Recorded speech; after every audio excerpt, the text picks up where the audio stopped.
Who? Shane. No, he's watching his parents' dog, Oh no. of all things. All things. Yeah.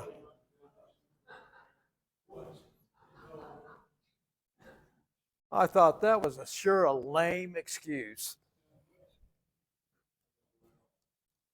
Okay, we're going to go ahead and get started. David, can you see me in the? Can you see me in the? You see me? I'm coming through okay? Yeah, I'm on the side there. Okay, anyway, we're going to look at staying in control in the afternoon. And some of these things apply to the morning, afternoon, and evening as well. You can see, stay hydrated. Well, we need to stay hydrated all day. Healthy snacks, only have that when you're not fasting, if you're fasting. And then power nap is good. Eat slowly in sequence also. So we're going to start off with staying hydrated. Drink cold water, like cold water to a weary soul is good news from a distant land. And remember when reading the proverb, this one that we have right up here. By the way, that's Pikes Peak, looking from the Garden of the Gods. This is where I grew up, in Colorado Springs. But here's the proverb again. Like cold water to a weary soul is good news from a distant land. I'm going to have to start over. I don't know why.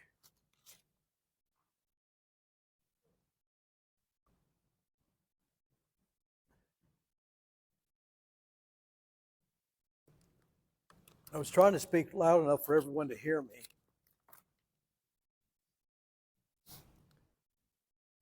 Okay, let's start over.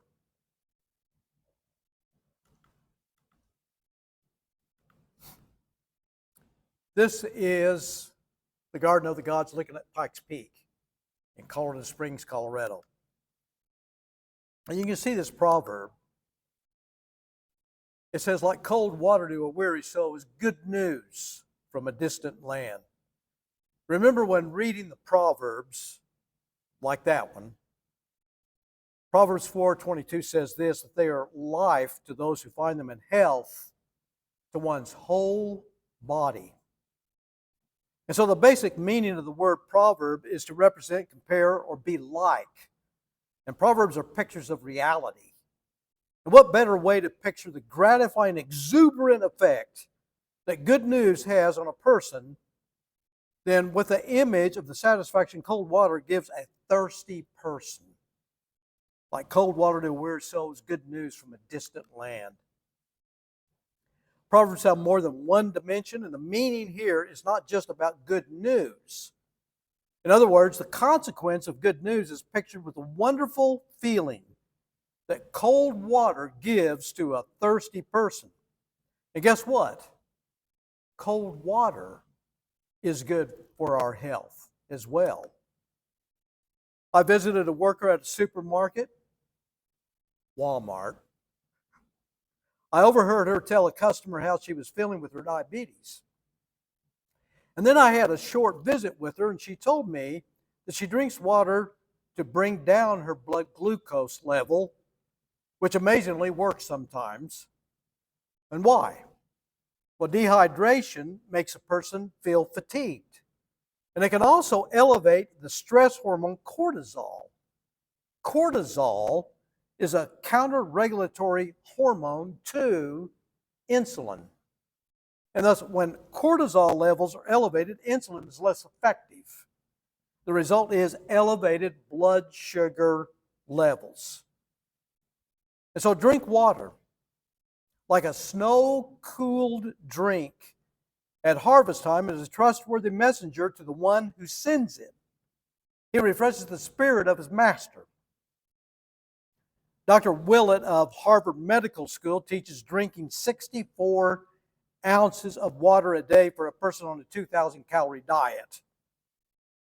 And others have suggested drinking half an ounce for every pound you weigh and an ounce for every minute you exercise to keep hydrated. According to French researchers, they discovered that drinking 34 ounces of water per day prevented elevated blood glucose in a 9-year study of 3,600 individuals. And eating whole foods rich in water also makes a difference in the amount to drink. So most fruits and vegetables are mainly what? Water. Here's some other examples right here. Notice the water content in the following foods: fruits and vegetables, hot cereal, low-fat fruit flavored yogurt, boiled egg, fish and seafood. And when we compare a popular junk food like potato chips, we discover it has only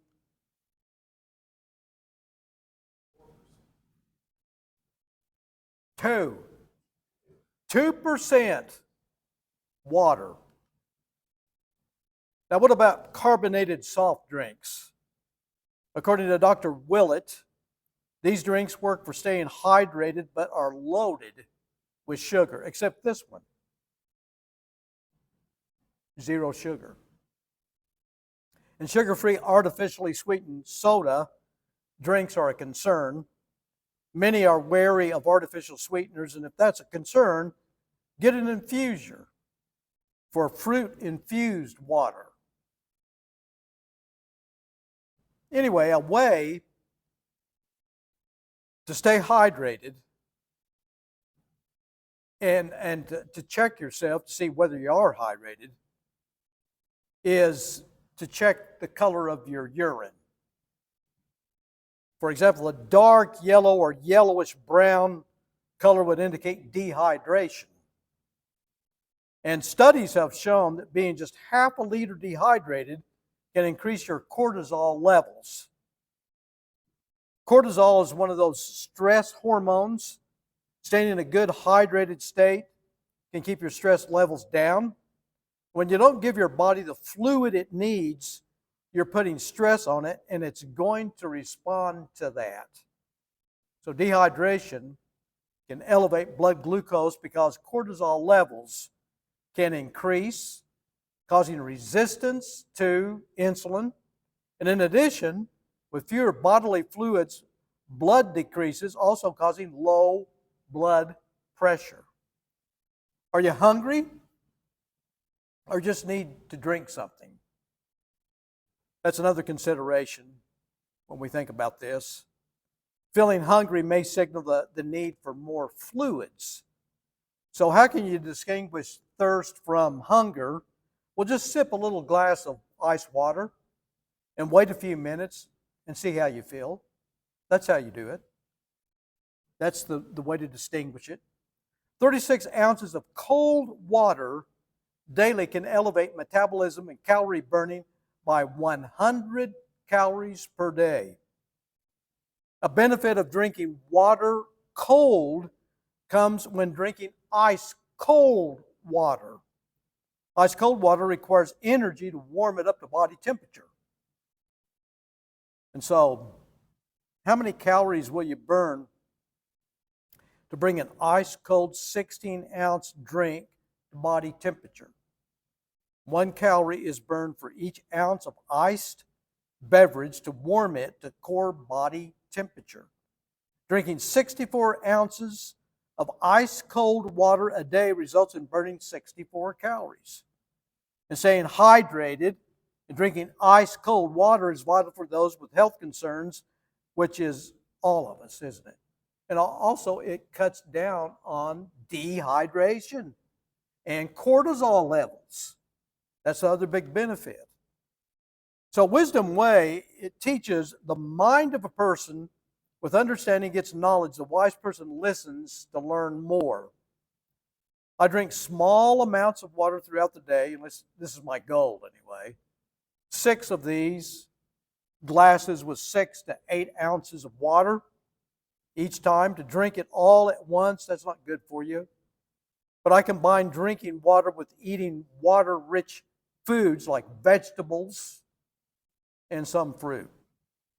The wisdom of the prudent is to give thought to their ways. And so here's another one: healthy snacks. But first of all, is everyone staying hydrated?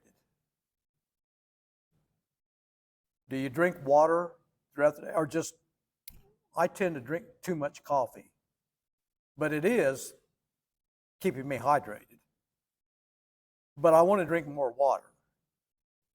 So is everyone getting their water? Okay. Well, keep it up. It's a good thing. Okay, number 9.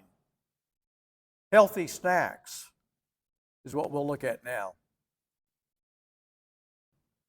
Does that look like a healthy snack, Clarence? No. We all like snacks, but some snacks are unhealthy, like donut holes. So to win the war against poor health, we need guidance or advice to make wise choices for snacks. There's a proverb that says, make plans for seeking advice. If you wage war, obtain guidance. That's what I'm giving you. We're waging war against high blood sugars. And if you follow an intermittent fasting schedule, like 16 hours of fasting, and then a window of 8 hours of eating, or 18 hours, then 6 hours of eating, then during that fasting time, you don't have any snacks. You just drink liquids. You don't want to it'll cause a disruption in the fasting, and you won't be fasting anymore if you eat a snack. Now, knowledge is knowing a tomato or avocado is a fruit, and wisdom is not putting it on a fruit salad. Knowledge is knowing donuts, donut holes, chips, pretzels, and a bucket of buttered popcorn at the theater. They're snacks, but wisdom is replacing them with healthy snacks or no snacks. So what are some good snacks to eat? I would cautiously eat fresh fruits in small quantities because they stimulate insulin production. So when eating an apple, it should be a small portion of an apple or a very small apple to be eaten. And it's the same way with pears, peaches, oranges. Just eat half of it. These are good snacks from the criteria of being low glycemic. And cherries are just 22, which is very good.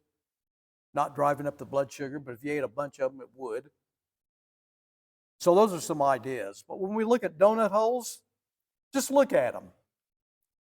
You take one donut hole, it's 52 calories and virtually has no fiber in it.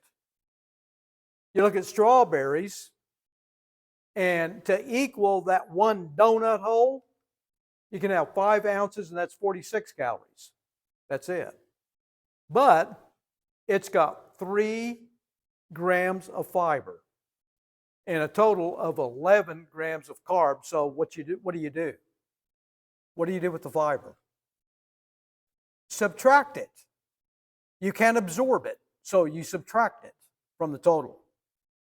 And when you look at strawberries, you find that they have a lot of anti-inflammatory antioxidants, and antioxidants stop or they delay damage to the cells.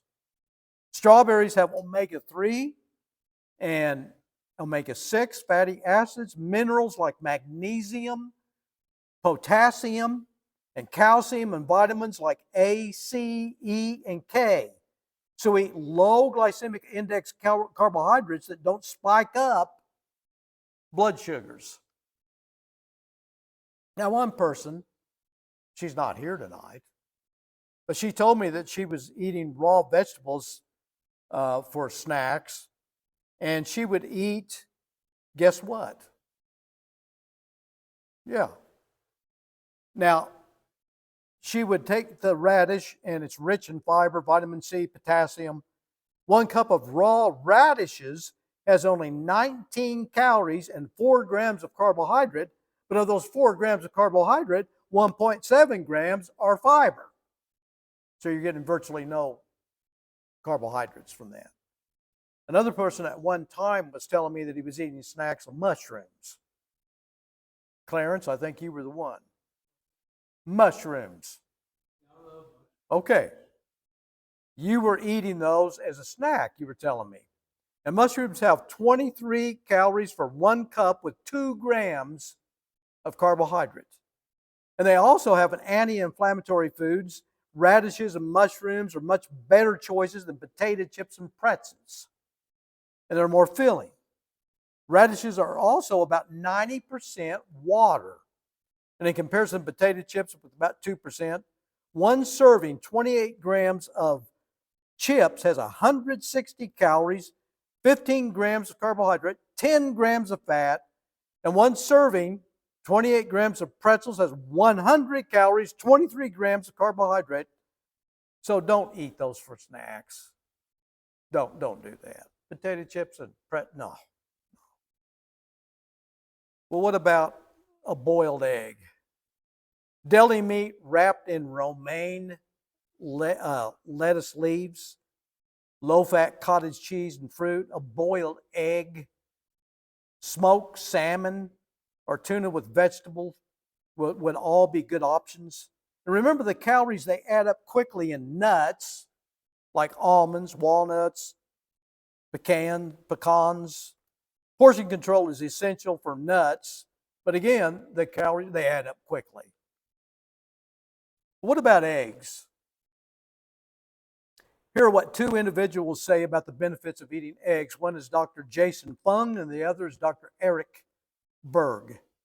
First, notice what Dr. Fung writes. Potential egg nutritional benefits include increased weight loss, better skin and eye health, enhanced liver and brain function, and reduced risk of heart disease and metabolic syndrome.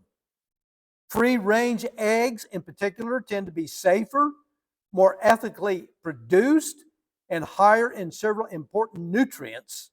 Studies now conclude that eating eggs, even daily, does not cause the risk of heart disease. In fact, consuming lots of eggs reduces the risk of diabetes by 42%. And here's another one. Dr. Berg says egg protein has the greatest anabolic effect. 48% of egg protein is converted into body protein. Anabolic means it builds it up. And so this means it goes directly into your muscles and joints. Your body is only able to convert 32% of protein in meat and fish.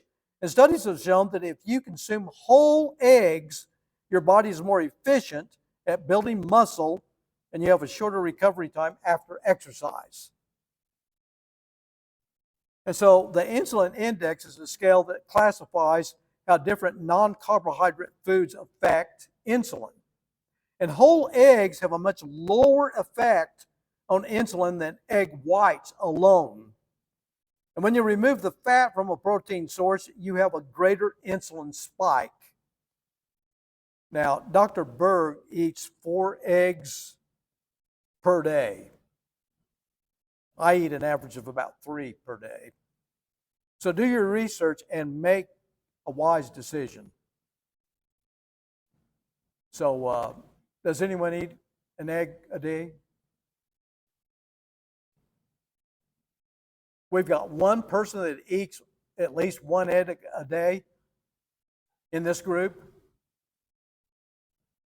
You're the only, okay, Clarence, do you eat 1? You eat 2 every morning, that's good. You eat how many? How many? 2 eggs? You have 6 eggs a week? Okay. All right. Shauna, you don't eat any eggs? You don't like them boiled? You need to change your taste buds. That's ridiculous. That is ridiculous. It'll help you tremendously. Okay, does anyone else eat vegetables for snacks? Radishes, mushrooms, anything like that? What do you do? Okay, that's good. Carrots and celery and what? Okay, radishes. That's good. All right. They don't have a lot of carbohydrates in them there. So that's good. Okay, is everyone ready to take a nap now? Okay.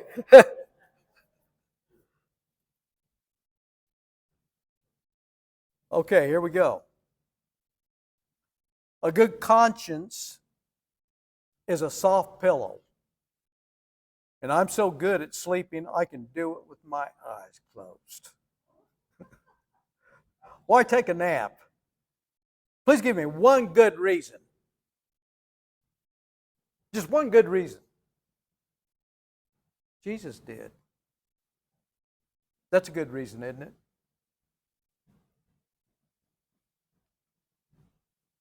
Now, you remember what happened on the Sea of Galilee? Jesus was in the boat with the disciples, and a furious squall came up, and the waves broke over the boat so that it was nearly swamped.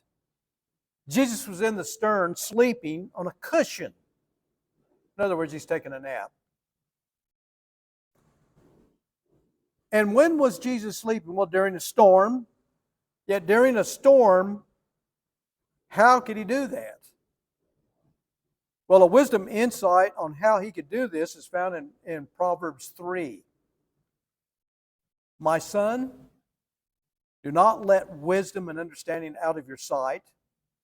Preserve sound judgment and discretion. So the first point here is, do not let wisdom and understanding out of your sight. In other words, keep them in your mind. When you lie down, you will not be afraid. When you lie down, your sleep will be sweet. One of the good ways to do that is use the wisdom like count your blessings, not sheep, before you go to bed. Count your blessings. That's wisdom. Now, taking naps has been the habit of many famous people like Albert Einstein and Winston Churchill. Albert Einstein took naps. Your IQ may not be off the charts, but when it comes to naps, you and I can be a genius. Einstein believed in power naps. He would sit in his chair and hold a pencil or a spoon as he dozed off. And when he dropped it, he knew his nap time was over. Unlike many daytime nappers, Einstein also got plenty of sleep at night, regularly sleeping for at least 10 hours. No wonder he had such a high IQ. Now, Winston Churchill said that nature has not intended mankind to work from 8 in the morning until midnight without that refreshment of blessed oblivion, which even in only 20 minutes is sufficient to renew all the vital forces. And don't think you will be doing less work because you sleep during the day. That's a foolish notion held by people who have no imaginations. You will be able to accomplish more. You get 2 days in one, he said. Well, at least 1.5 in one by taking a nap. Now, what would add more? We could add more than nature, but wisdom, that is God's wisdom. It would condone taking a nap, as seen in Jesus. Dr. Sarah Mednick, in her book, Take a Nap, Change Your Life, gives 20 reasons why we should take a nap. Some of the reasons relate to diabetes self-management. And the 9th reason she gives is that sleepy people are more susceptible to junk food cravings. Okay. The 11th reason is to reduce your risk of diabetes or better management of it. Studies reveal sleep deprivation increases cortisol levels, and cortisol, the stress hormone, causes a need for more insulin. Increased levels of cortisol bring resistance to insulin, which then has a direct effect on blood glucose management. Dr. Mednick reports that sleeplessness causes hypertension, but during sleep, blood pressure decreases. And so when you remain awake longer than normal, your blood pressure can stay higher. And this can also result in a higher risk for strokes. In addition, when we deprive ourselves of sleep, we enter a period of overdrive and need extra energy to support physical functions. Also, irritability, anger, depression, and mental exhaustion can be linked with sleeplessness. So Dr. Mednick gives these guidelines for napping. Keep the room as dark as possible. Go for quietness and stay warm, which might be quite a challenge in the coming days. But now I usually take a 2-hour nap from 1 to 4, says Yogi Berra. And what's the optimal length of time for a nap? Well, various lengths of a nap bring different beneficial results. And if you have time to nap as long as Yogi, you will sleep through all the stages of sleep. And if you don't have that kind of time, even a 20-minute nap brings benefits. So nap time, it's easier than you think. Those 20 minutes help with rejuvenated alertness and improved motor skills like typing. 30 to 60-minute naps or slow wave sleep brings better decision making and short-term memory, but grogginess when waking if they're longer, if the naps are longer. So during a 20-minute power nap in the lighter stages of sleep, increased energy, alertness will come when awakening. And avoid taking caffeine up to 4 hours before you expect to take your nap, and then your nap will become your energy drink. And so, according to a recent study, one way to remedy the negative effects of a poor night's sleep is to do what? Take a short nap the next day. Researchers have found naps to reduce stress and bolster the immune system. The Mayo Clinic lists the following benefits of taking naps: relaxation, reduced fatigue, increased alertness, improved mood and performance, including quicker reaction time and better memory. So take a nap as your energy drink. And so how many are taking a nap as their energy drink each day? Carolyn and Paul? Anyone else? I took a 20-minute nap today. No one else is taking a nap? You guys need to get with it. Get with the program here. Especially David, he could take a little nap for his lunchtime, probably. Okay. Let's see, do we have time for this one? Yeah, we do. Eat slowly in sequence. So do you see how blurry that picture is? I want to show you something here. I've always enjoyed my food. I may eat fast, but it's often because, well, actually, I've never really thought about why I eat fast, but it doesn't really matter. Well, it's not good to have zeal without knowledge, nor to be hasty and miss the way. And those who are patient have great understanding. Now, those are two wisdom principles. Did you see the picture back behind? See how it cleared up? That's what wisdom will do for us. The following is an example of how patiently eating brings a great understanding of wise, mindful eating.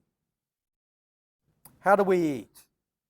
The table's set, and you're ready for food. 12 hungry brothers sit at the table, ready to eat. Mom brings the food, puts it before them. The food is limited, and these guys are famished. Can you picture the scene? The only thing you hear is the chomping of teeth. How long will it take for the chain for these guys to eat every bit off their plate? I can imagine asking for dessert in 5 minutes. When you sit down to eat, you're not sitting with 11 hungry brothers, are you? Yes, it's easy to fall into the trap of devouring food without even tasting it. And that's like a dog. I've never seen a dog eat slowly. But imagine a tiger chasing you. You're running for your life. Sharp, deep cliff confronts you. The tiger is getting so close that you can feel him breathing down your neck. And then you notice a rope dangling over the cliff, and you grab it, holding onto the rope for your life. You sway, dangling from the cliff.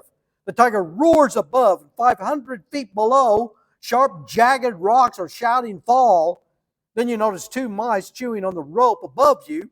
What should you do? The tiger above, the rocks below, the rope is about to break. And just then you notice delicious looking, bright red, ripe strawberries growing out of the side of the cliff.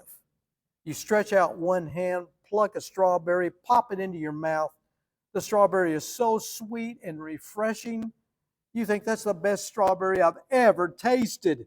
If you were still occupied with the tiger above and the sharp rocks below, you would have never tasted and enjoyed the strawberries. We call this the precious present. Yeah. Now, strawberries, when we eat, are we focusing on the smell, the texture, the color, and rich taste of the food? Look at the food, noticing its color and texture. Smell the food, inhale the aroma before taking your first bite. Research indicates that most people feel satiety, that's fullness, in about 20 minutes. And we don't give ourselves time for that feeling of fullness because we're gulping down our food instead of smelling and tasting it. Sleep deprivation also impacts physical health. There's an impairment of hormones that relate to appetite. Less leptin, the feel full hormone, is released, and more of ghrelin, the still hungry hormone. This makes losing weight an even greater challenge, and so the strategy is to sleep more and lose weight. Adequate sleep relates to the feeling of satiety and to this strategy of eating slowly. Synergy results when these two principles of enough sleep and feeling full come together, giving you more significant results than expected. And so what can we do? Previous studies have found that eating quickly results in eating more. And eating too fast outpaces the satiety signal, the feeling full sensation, which takes about 20 minutes. So could after meal blood sugar levels be affected by how fast you eat carbs? Yes, especially if you eat the carbs on the plate. How? Quickly? Let's try first. What is the timing sequence of eating protein and carbs?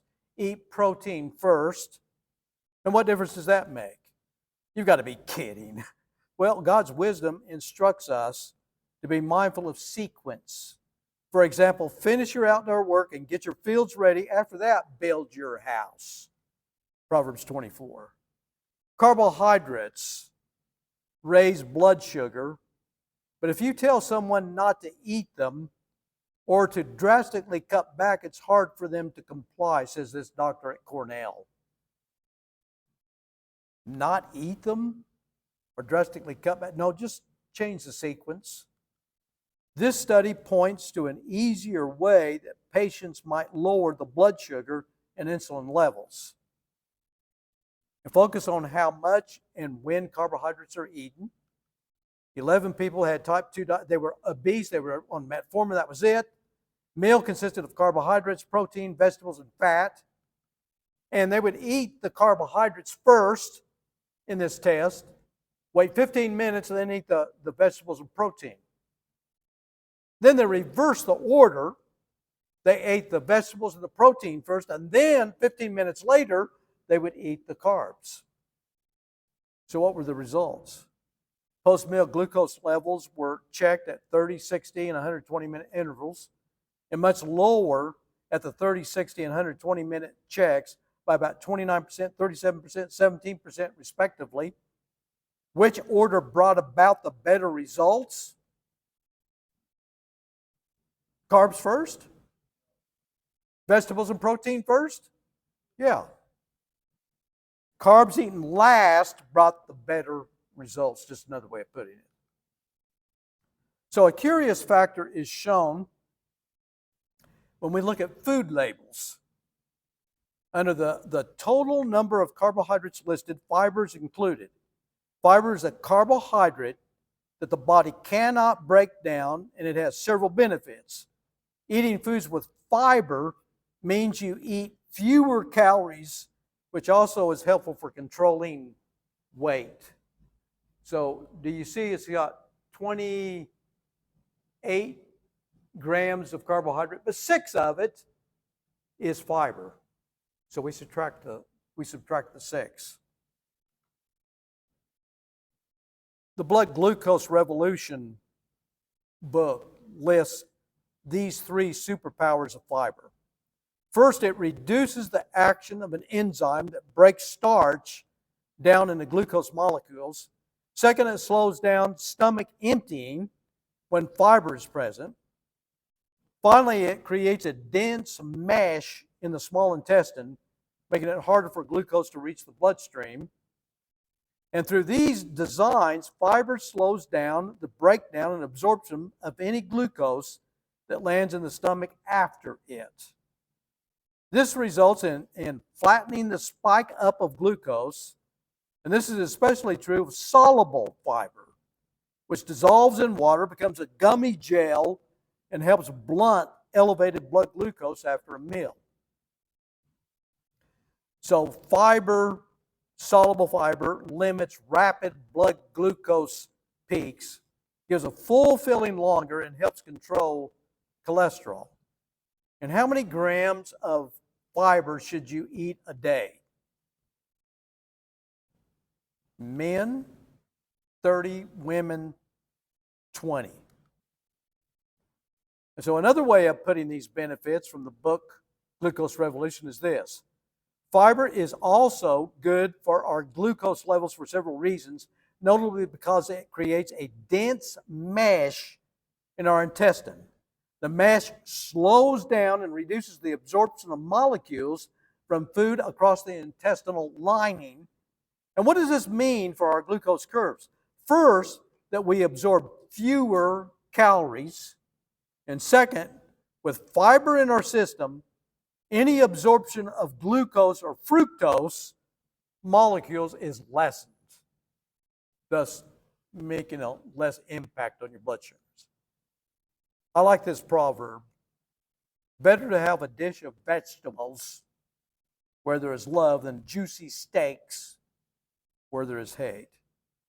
Many people find a delicious steak meal satisfying to the taste, but the taste is lost when eating the meal with bitter, resentful, and hateful people toward you, whereas eating a meal with those you love is pictured with vegetables. And guess what? As we've been examining, vegetables are good for us.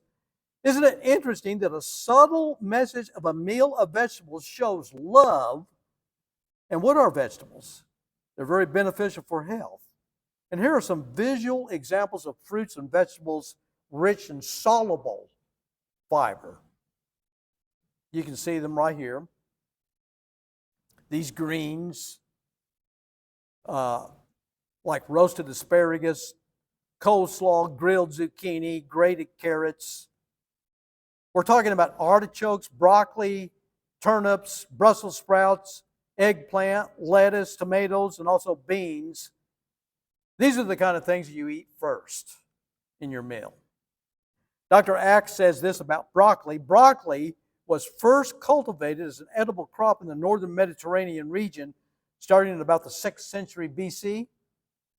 As far back as the Roman Empire, it's been considered a uniquely valuable food when it comes to promoting health and longevity.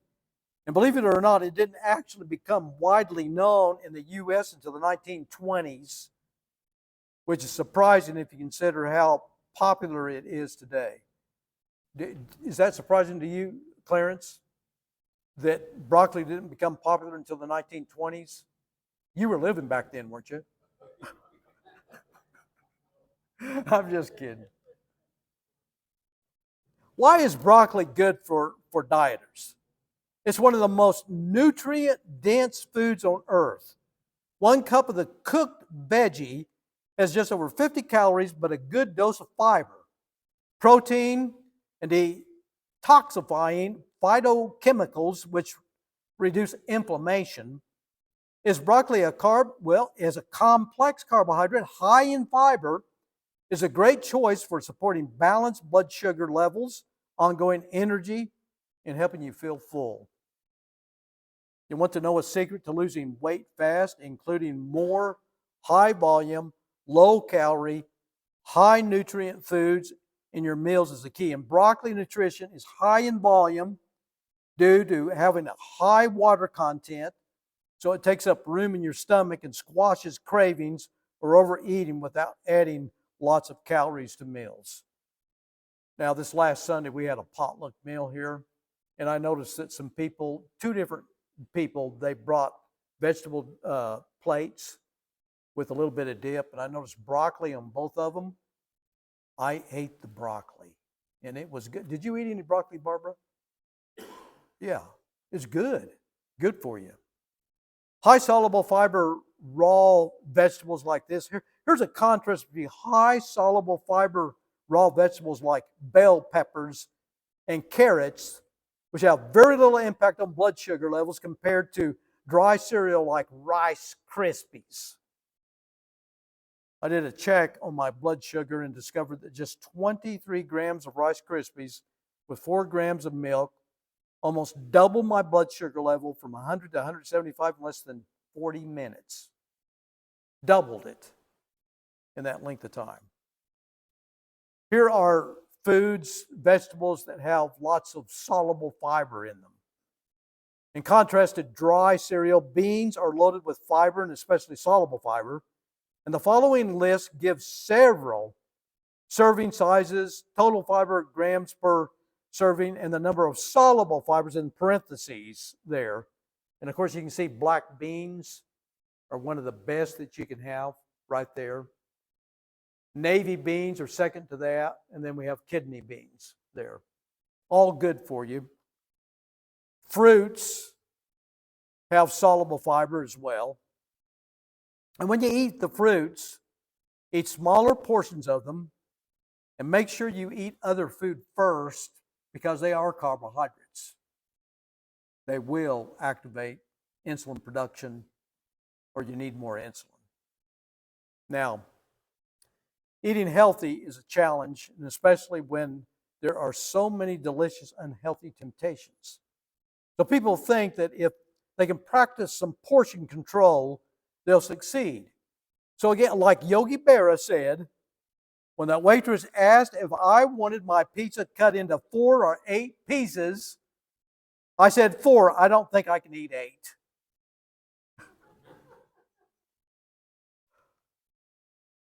But the following is called yo-yo dieting. People use fad diets to shed pounds quickly, but unfortunately, once the weight is lost, the old habits return, and so do the pounds with some extra. Dr. Jennifer Hubert of St. Joseph Health Medical Group called this yo-yo dieting.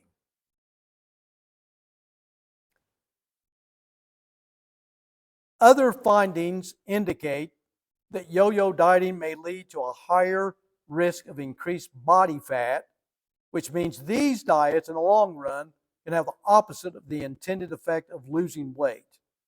What's worse is that most yo-yo dieting is done with the trendy diets of the moment, which are poor nutritionally compared to eating a regular diet of whole foods like this video is showing. Whole foods are like the difference between an apple and apple juice.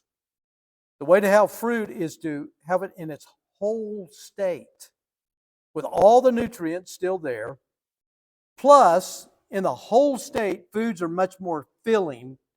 Healthy whole foods are naturally loaded with fiber, vitamins, and minerals, and some are antioxidants that protect cells against damage.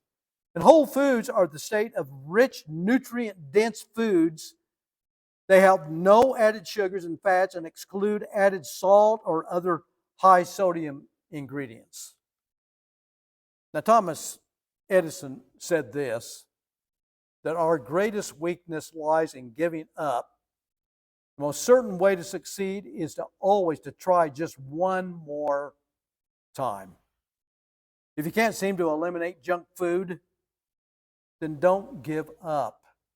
Instead, look to those who didn't give up even under very trying situations like Thomas Edison. Now, one of the things you can do, when my wife and I were on a trip recently, we went to eat at a restaurant. Before leaving my hotel room, I ate some nuts. Once there, I ordered some thick bacon, scrambled eggs with a variety of bowls of fruit, and a biscuit. And once the waitress brought the food, I ate my bacon and eggs first, and then cut my biscuit in half and ate it with some of the fruit. And after eating, I took a 15-minute walk back to the hotel, and my blood sugar stayed between 100 and 140. So why am I telling you this? Since carbohydrates directly affect blood glucose levels, use fat to blunt or disarm their effects. 15 minutes before you eat your meal, eat some cheese and nuts, or one or the other. And here's why. Fat will affect the pyloric sphincter, a valve from the stomach to the small intestine. The fat causes it to begin to tighten, which causes the absorption of carbohydrates to slow and helps prevent a glucose spike. The pyloric valve is a muscular ring that regulates the speed by which food leaves the stomach and goes into the intestine, and you can see it right here. Right there. So Dr. Rob Thompson writes, as soon as fat passes through your pyloric valve and reaches your intestine, it activates a reflex that causes the pyloric valve, which keeps food from exiting the stomach. It doesn't take much fat to do this. Scientists have found that as little as 2 teaspoons of fat before a meal will slow stomach emptying. And if you eat a fatty snack, a piece of cheese or a handful of nuts, 10 to 15 minutes before a meal, it will close the pyloric valve. When you sit down to eat, you will still have plenty of room in your stomach to enjoy your meal. However, because the tightened pyloric valve slows the passage of food out of your stomach, it takes less food to fill you up, and you'll ultimately end up eating less. So, eat some cheese and nuts 15 minutes before a meal for this to happen. Does anyone have some just plain nuts at home? Yeah, just eat a few of them before you're going to eat 15 minutes ahead of time. Now, another thing I did on this trip at another meal was to eat a bowl of salad, not with that, but with vinaigrette dressing first. I've discovered an effortless thing that you can do is eat or drink vinegar. And why? Because it slows down the process of breaking down the complex carbohydrates into glucose. And the effect it has is on this enzyme called amylase. Dr. Rob Thompson writes this, that vinegar inhibits amylase and has been proven to slow the absorption of starch in humans. It's been used for centuries to treat diabetes. Studies show that 2 tablespoons consumed before eating starch lowers the after-meal glucose and reduces demands for insulin. Vinegar doesn't have to be consumed straight. It can be sprinkled on food as a condiment, a common practice in Mediterranean countries, or used as a salad dressing. And you eat your salad first, see? So the third thing I did on my trip to disarm the glucose spike effect of carbohydrate was to walk after eating, not nap. That's not the time to nap. You walk first, then you nap. Do that after you walk. The time of walking is essential. When you walk for a few minutes, your body becomes more sensitive to insulin for the time you are walking up to the following 48 hours. Plus, your body uses two avenues to reduce blood glucose levels after eating. Insulin is one avenue, and the glucose transporter, the GLUT4, as I mentioned in number 7 of 17 Wise Ways. Research indicates that you can potentially reduce to half how high your blood glucose will elevate if you take a small walk after you eat. So do these 3 things to help control blood glucose. Eat cheese and nuts 15 minutes before eating. Eat a salad with some vinaigrette dressing first. And take a short walk after eating. Just try that and see if that helps. It may not be perfect, but it may help some. Edison described himself as deaf, but in fact he was not totally deaf. It's more accurate to say that he was very hard of hearing. He once wrote, "I have not heard a bird sing since I was 12 years old." So why didn't Edison invent a hearing aid? He often told reporters that he was working on one, and sometimes he tested hearing aids designed by others. But it seems that Edison saw advantages to being deaf. For example, he said that it helped him concentrate on his work. In 1927, he told a group of 300 hard of hearing adults, deaf people like himself, should take to reading. It beats the babble of ordinary conversation. Of course, it depends on what you're reading. But Thomas Edison's labs burned in 1914. And he said, "Our greatest weakness lies in giving up. The most certain way to succeed is always to try just one more time." The Way of Wisdom states that a wise man has great power and a man of knowledge increases strength. The best way to do one more time is with more knowledge. The following story tells of a woman winning a race at 105 years old. And when I read her story, I was impressed with her insights about living. Ida Keeling won and broke the world record for her age group, 100 years old, at the 122nd pin relays. Ida didn't start running until she was 67. A family tragedy of the murder of her 2 sons motivated her daughter, Shelley Keeling, to enroll her in a 5K run. And she was just sitting at home in gloom. I just picked her up one morning and said, "You're coming with me," and I bought her an extra pair of sneakers, and the rest is history. So what is her secret to longevity? She lived to be 105. "Eat for nutrition, not for taste," she said. "Do what you need to do, not what you want to do. And make sure you exercise at least once every day." And as an afterthought in the story, she said, "I thank God every day for my blessings." And why not? Sure. So, the Joslin Diabetes Center has a program called Why Wait? Weight achievement and intensive treatment for diabetes. Mindful eating is taught. So take your time. Don't get in a big hurry in eating. They suggest relaxing and taking a couple of minutes of deep breathing. Look at the food, noticing its color and texture. Pretend you'll get a grade on a 200-word description that you will write of the food. Smell the food, inhaling the aroma before taking your first bite. Serve yourself less food than you think you need. Taste and savor every bite, chewing it thoroughly. And slow down your pace of eating.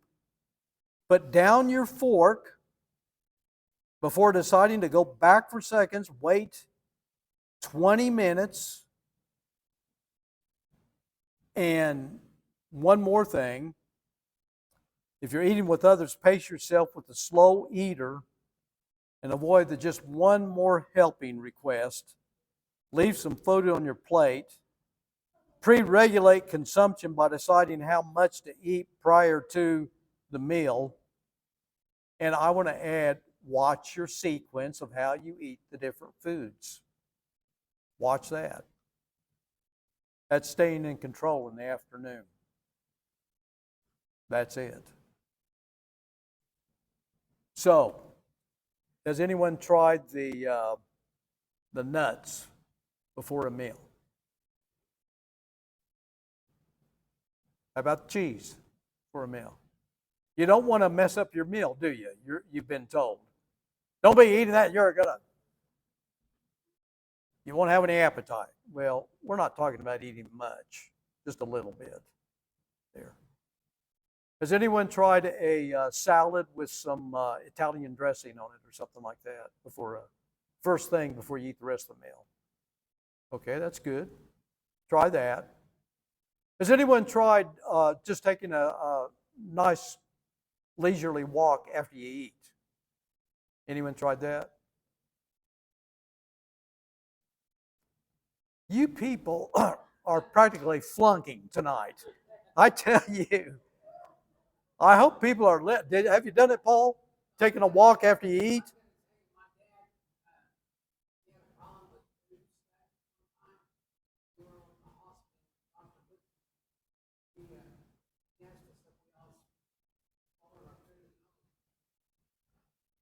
If you do what? He asked us as a family if we all swallowed our food.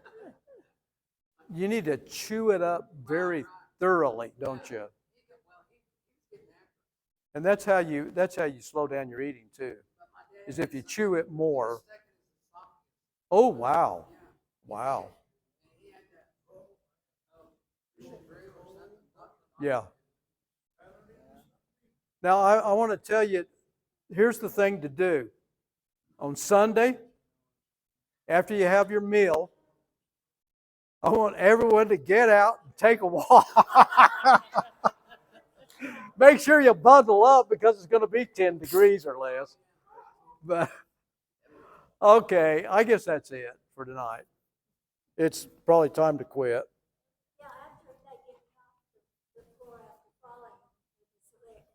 What was it? Yeah, we could get up and go walking and slick streets. Oh yeah, yeah. Have to let the fireman come and pick me up off the ground. But has anyone ever done any walking in their house? Have you walked around the house some? You can do that. But my house is so small, it doesn't do a lot of good. Does anyone have any resistance bands? You know, you could do that kind of thing after you eat. Also, that would be helpful. If you have little tiny weights or something, you could do that also. Just some movement, will be helpful. Standing up walking. Okay, that'd be okay. Yeah. Stand up and walk. All right. If anyone would like another one of my books, I've got about 200 of them. I'm going to a convention and I'm going to be giving away books, but I've still got plenty. If you could think of someone you could give a book to, then I've got about 10 of them up here. Not that you need to take 10 of them, but I'm just saying I've got some. So maybe you have a friend, maybe you know someone that could use a book, and so try that. So Roger here was in the hospital this last week. They found out he was on some sort of medication. He was reacting to it, and he's doing better now. Roger's better. They took him off that medicine. So, anyway, everyone come back next month, February, and we'll have a good meeting. Okay. Good to see you, Sean.